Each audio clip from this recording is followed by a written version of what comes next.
ہم جمعہ پڑھنے آئیں گے، ہماری حاضری لگے گی، پھر خطیب خطبے کے لیے آ جاتا ہے، فرشتے لپیٹ دیتے ہیں رجسٹر، اب کسی کا نام نہیں لکھتے، بلکہ حدیث پاک میں آتا ہے پھر فرشتے خطبہ سننے میں مشغول ہو جاتے ہیں، خطبہ سننے میں مشغول ہو جاتے ہیں۔ اب ہمارے یہاں ایک ذہن میں رکھ دیا ہے کہ خطبہ وہی مراد ہے جو 2 منٹ کا ہے، خطبہ وہی مراد ہے جو 2 منٹ کا ہے۔ تو یاد رکھ لو، میں کوئی فتویٰ نہیں دینا چاہتا، لیکن سوچو ذرا کہ جمعے کا اصل جو ہے وہ خطبہ ہے، اور اس کی اصل یہ ہے کہ اس میں کچھ سنا جائے، کچھ سمجھا جائے، کچھ سیکھا جائے، کچھ پڑھا جائے، کچھ پڑھایا جائے۔ اگر یہ سارے معاملات 2 منٹ میں پورے ہو جاتے ہیں تو اس کو سمجھ لیں، اگر نہیں ہوتے تو پہلے خطبے کو سمجھیں کہ جمعے کا مقصد پہلے خطبے سے پورا ہوگا۔ آقا علیہ السلام طویل خطبہ دیا کرتے تھے، وہ ایک ہی خطبہ ہوتا تھا عربی کا، چونکہ سامنے صاحب زبان تھے اس لیے کوئی پرابلم نہیں تھا۔ بعد میں پھر آنے والوں نے کہا کہ ہم وہ 2 منٹ کا حضور کی سنت کے مطابق وہ الفاظ بیان کر دیتے ہیں، اور باقی تعلیم و تعلم کا جو مقصد ہے جمعے کا، اس کے لیے ہم زبان جو لوگوں کی زبان ہے اس کے مطابق پھر اس پر علماء نے پھر اجتہاد کر کے پھر ہم نے سمجھ لیا کہ وہ شاید 2 منٹ والا خطبہ بھی کام کر جاتا ہے۔ پھر میں انکار تو نہیں کرتا، لیکن سوچو اگر اس سے کچھ سمجھ آ جاتی ہے تو پھر کام کر جائے گا، اگر سمجھ نہیں آتی تو پھر معاملہ وہ تو بسوں کا ایسا ہوتا ہے کہ جو جمعے کو خطبہ دے رہا ہے اس کو بھی سمجھ نہیں آتی میں کیا کہہ رہا ہوں، سننے والوں کو کیا سمجھ آئے گی۔ اس لیے علماء نے پھر الگ سے ان کی زبان کے مطابق جمعہ رکھا ہے، اور پھر اس کا یہ ہے کہ ایک اجتماع ہونا ہے، جامع مسجد، اب تو ہر مسجد ہی جامع مسجد بن گئی ہے۔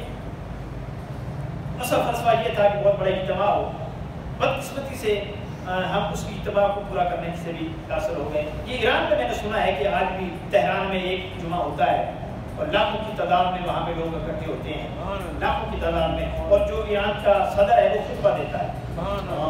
اصل اسلام کی یہ ہے کہ ہمارا پرائم منسٹر بھی فیصل مسجد میں خطبہ دے، پھر اس کے بعد نیچے خطبے۔ اصل اسلام یہی ہے، اصل مقصد یہ ہے جب سارے لوگ اکٹھے ہوں گے تو جمعے کے دن ہم ایک ملت کا پیغام دیں گے کہ ہم ملت واحدہ، ہم ایک قوم ہیں، ہم اکٹھے ہیں، یہ پیغام دے گا۔ اور یہ پیغام جب گھروں کو جائے گا تو لڑ جائیں گے، کام جائیں گے، پھر ایسے واقعات نہیں کریں گے جو کر رہے ہیں۔ دعا ہے اللہ جل مجدہ محمد کی طرف فرمائے۔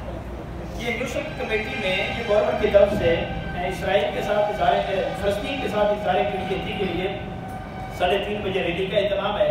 احباب وقت نکال کر تشریف لائیں۔